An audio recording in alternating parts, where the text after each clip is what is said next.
Assalamualaikum warahmatullahi wabarakatuh. Nama saya Divigo Salamate. Nama saya Bella Fitria Muklis. Perkenalkan, nama saya Mutia Chandra Putri. Perkenalkan, nama saya Malina Suramadani. Di sini kelompok saya akan membahas masalah pengangguran di Cilengsi. Pertama-tama saya akan membahas latar belakang masalah, yaitu pengangguran merupakan masalah ketenaga kerjaan yang ada di setiap negara berkembang, khususnya Indonesia. Masalah pengangguran ini selalu menjadi persoalan yang harus dipecahkan dalam perekonomian suatu negara. Jika penduduk bertambah, maka pengangguran juga akan bertambah di setiap tahunnya. Dan bisa saja membawa dampak negatif bagi perekonomian sebuah negara. Ada latar belakang masalah yang kedua, yaitu kurangnya kesadaran masyarakat akan pentingnya pendidikan. Tingkat pengangguran yang terlalu tinggi dapat menyebabkan kekacauan politik dan dapat menghambat perkembangan suatu daerah. Dan pengangguran tidak dapat dihilangkan sepenuhnya. Permasalahan pengangguran Cilengsi merupakan isu yang serius. Tingginya jumlah penduduk di Cilengsi tidak sebanding dengan jumlah lapangan kerja yang ada di Cilengsi. Adanya juga beberapa rumusan masalah. Yang pertama, apa pengertian dari pengangguran? Yang kedua, bagaimana keadaan pengangguran di Cilengsi? Yang ketiga, apa penyebab seseorang menjadi pengangguran? 4. Solusi permasalahan pengangguran. Dan tujuan dari penelitian ini, yang pertama, dapat memahami pengertian pengangguran. Yang kedua, menganalisis pengangguran di Cilengsi. Yang ketiga, dapat mengetahui penyebab seseorang menjadi pengangguran. Yang keempat, mendapatkan solusi permasalahan bagi pengangguran. Dan manfaat dari penelitian ini bagi siswa jadi memiliki motivasi belajar agar mendapatkan pekerjaan yang layak. Dan bagi peneliti dapat menjadi rujukan sumber informasi dan bahan referensi untuk penelitian selanjutnya. Perkenalkan, nama saya Malina Suramadani. Saya akan menjelaskan pengertian dari kemiskinan. Kemiskinan adalah keadaan saat ketidakmampuan untuk memenuhi kebutuhan dasar seperti makanan, pakaian, tempat berlindung, pendidikan, dan kesehatan. Kemiskinan dapat disebabkan oleh kelangkaan alat pemenuh kebutuhan dasar atau sulitnya akses terhadap pendidikan dan pekerjaan. Kemiskinan merupakan masalah global. Sebagian orang memahami istilah ini secara subjektif dan komparatif, sementara yang lainnya melihatnya dari segi moral dan evaluatif, dan yang lainnya lagi memahami dari sudut ilmiah yang telah mapan dan lain-lain. Kemiskinan dipahami dalam berbagai cara. Pemahaman utamanya mencakup 1. Gambaran kekurangan materi, yang biasanya mencakup kebutuhan pangan sehari-hari, sandang, perumahan, dan pelayanan kesehatan. Kemiskinan dalam arti ini dipahami sebagai situasi kelangkaan barang-barang dan pelayanan dasar. 2. Gambaran tentang kebutuhan sosial, termasuk keterkucilan sosial, ketergantungan, dan ketidakmampuan untuk berpartisipasi dalam masyarakat. Hal ini termasuk pendidikan dan informasi. Keterkucilan sosial biasanya dibedakan dari kemiskinan, karena hal ini mencakup masalah-masalah politik dan moral dan tidak dibatasi pada bidang ekonomi. Gambaran kemiskinan jenis ini lebih mudah diatasi daripada 2 gambaran yang lainnya. 3. Gambaran tentang kurangnya penghasilan dan kekayaan yang memadai. Makna memadai di sini sangat berbeda-beda melintasi bagian-bagian politik dan ekonomi di seluruh dunia. Gambaran tentang ini dapat diatasi dengan mencari objek penghasilan di luar profesi secara halal, perkecualian apabila institusi tempatnya bekerja melarang. Jenis-jenis kemiskinan.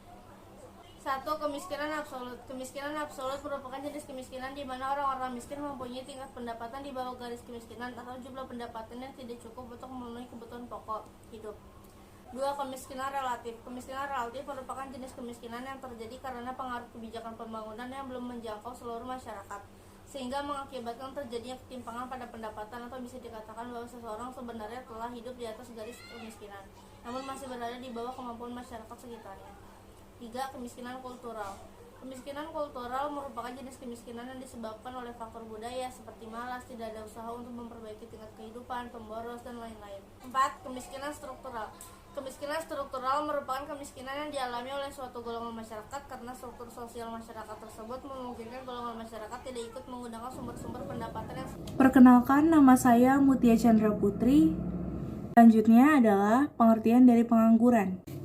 Menurut Badan Pusat Statistik dalam indikator ketenagakerjaan, pengangguran adalah penduduk yang tidak bekerja namun sedang mencari pekerjaan maupun sedang mempersiapkan suatu usaha baru, atau penduduk yang tidak mencari pekerjaan karena sudah diterima bekerja tetapi belum mulai bekerja. Berikut adalah definisi dari pengangguran menurut para ahli. Yang pertama, menurut Nangga, pengangguran didefinisikan sebagai suatu keadaan di mana seseorang yang tergolong dalam kategori angkatan kerja tidak memiliki pekerjaan dan secara aktif sedang mencari pekerjaan.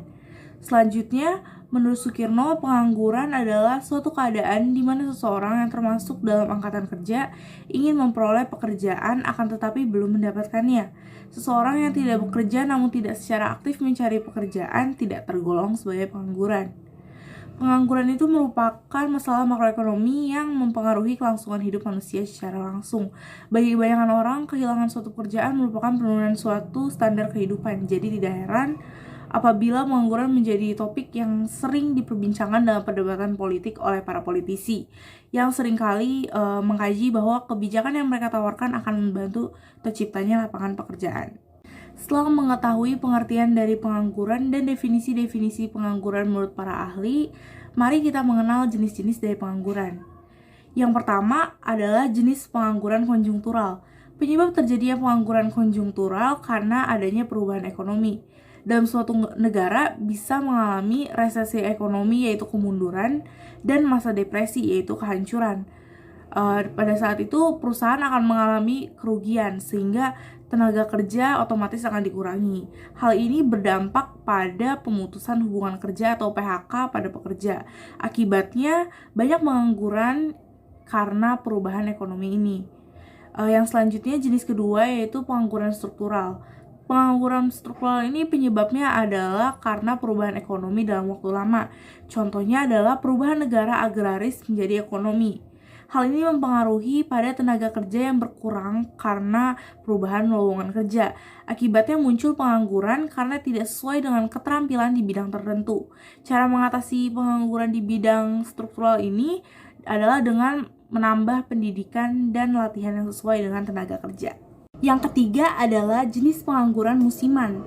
Jenis pengangguran musiman ini berhubungan dengan ekonomi jangka pendek, misalnya sektor pertanian. Contohnya itu petani yang menganggur karena menunggu musim panen dan musim tanam. Yang keempat itu ada pengangguran jenis friksional. Pengangguran friksional adalah jenis pengangguran yang terjadi karena seseorang belum bekerja. Penyebabnya karena pencari kerja kesulitan mendapatkan pekerjaan yang sesuai. Pemberi kerja melakukan seleksi dan kualitas tinggi dari pelamar sehingga membutuhkan waktu untuk mendapatkan pekerjaan. Jenis yang kelima adalah pengangguran terbuka. Pengangguran terbuka adalah situasi di mana orang tidak bekerja dan masih mencari kerja. Penyebab pengangguran ini adalah karena lapangan kerja yang tidak sesuai dengan latar belakang dan keterampilan dari pelamar. Lalu yang keenam adalah jenis pengangguran setengah menganggur. Pengangguran ini terjadi di mana tenaga kerja diukur dari jam kerja, produktivitas, dan penghasilan yang diperoleh. Contohnya adalah tenaga kerja lepas yang tidak memiliki jam kerja. Yang ketujuh adalah jenis pengangguran terselubung. Jenis pengangguran ini terjadi karena tidak sesuai antara kemampuan dan bakat pekerja, sehingga mempengaruhi produktivitas dan penghasilan rendah dari pekerja. Penyebab pengangguran terselubung adalah karena lowongan pekerjaan sesuai bidang itu sangat minim, sehingga seseorang bekerja di luar bidang dan pendidikan. Dampak pengangguran. 1. Daya beli menurun. Pengangguran tidak meningkatkan pertumbuhan ekonomi karena daya beli masyarakat berkurang. Daya beli menurun ini menyebabkan permintaan barang di pasar berkurang sehingga menyebabkan investasi dan pertumbuhan ekonomi menurun. 2. Mengurangi pendapatan negara. Jumlah pengangguran yang tinggi dapat mengurangi pendapatan negara dari pajak. Ekonomi akan menurun jika masyarakat tidak memiliki pendapatan dari pembayaran pajak. 3. Menurunnya tingkat kemakmuran suatu negara. Jumlah pengangguran bisa mempengaruhi pendapatan nasional. Pendapatan per kapita akan menurun karena jumlah pengangguran banyak, sedangkan pendapatan per kapita semakin tinggi karena sedikitnya pengangguran dan banyaknya tenaga kerja yang diserap di perusahaan. 4. Biaya sosial.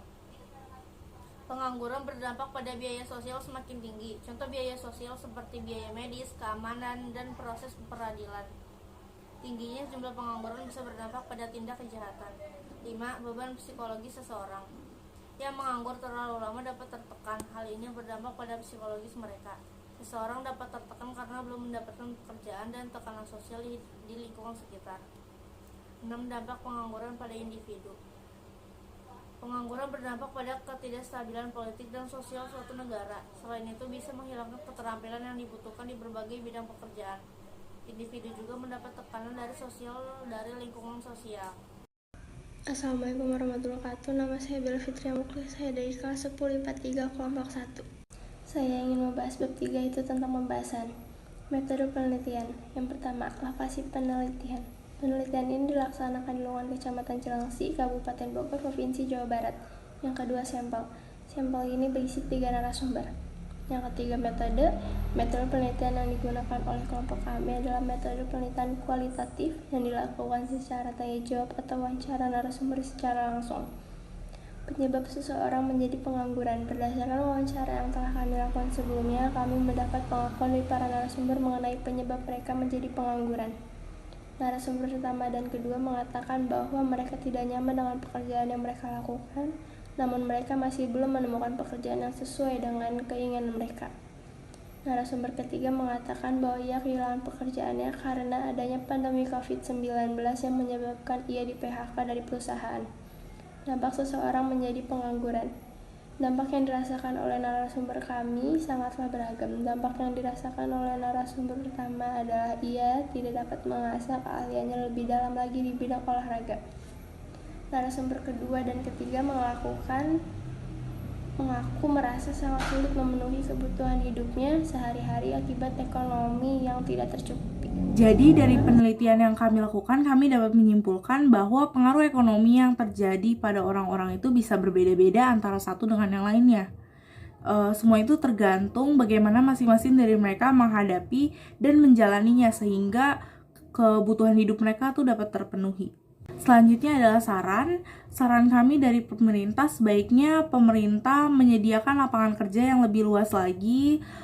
Pastinya juga pemerintah mendukung UMKM dan memberikan pinjaman modal wirausaha.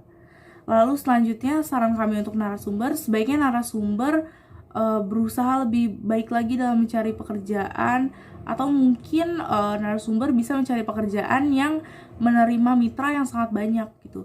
Contohnya seperti ojek online, dan ojek online itu kan saat ini sangat-sangat dibutuhkan di zaman yang sekarang ini, entah ojek online yang mengantar kita ke suatu tempat atau mungkin ojek online yang menjadi kurir makanan, atau setiap orang kan memiliki keahlian. Contohnya narasumber kami yang ketiga itu memiliki keahlian dalam bidang memasak. Narasumber kami yang ketiga bisa aja untuk membuka warung makan kecil-kecilan sehingga narasumber bisa mendapatkan penghasilan.